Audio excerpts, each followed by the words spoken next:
इस दुनिया में हम चाहे कहीं भी हों, चाहे कोई हमें देख रहा हो या नहीं, लेकिन एक ऐसी ज़ात है जो हर वक्त हमें देख रही है, और वो है अल्लाह।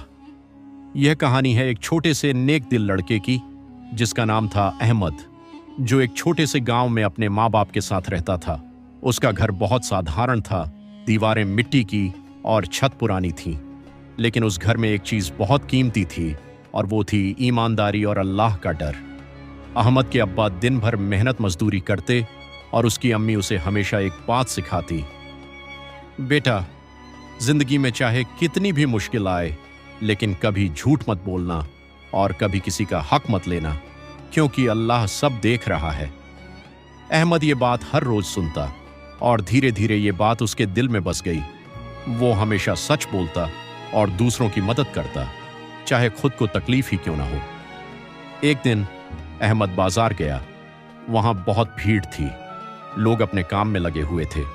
उसी भीड़ में चलते हुए अचानक अहमद की नजर जमीन पर पड़ी। वहां कुछ पैसे गिरे हुए थे। अहमद रुक गया। उसने इधर उधर देखा, कोई उसे नहीं देख रहा था। कोई यह भी नहीं जानता था कि ये पैसे किसके हैं। उसके दिल में एक ख्याल आया, अगर मैं ये पैसे रख लूं तो किसी को पता भी नहीं चलेगा।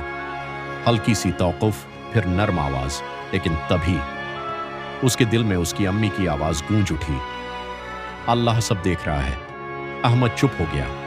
उसके दिल में एक अजीब सी बेचैनी शुरू हो गई। एक तरफ उसका मन कह रहा था कि पैसे रख लो, और दूसरी तरफ उसका ईमान उसे रोक रहा था।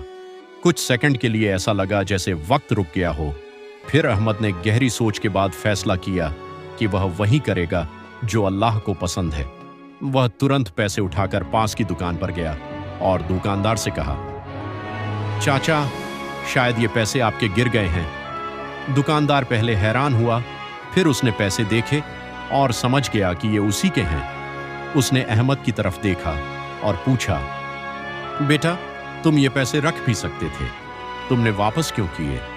अहमद ने बहुत सादगी से मुस्कुराते हुए जवाब दिया, क्योंकि अल्लाह सब देख रहा है।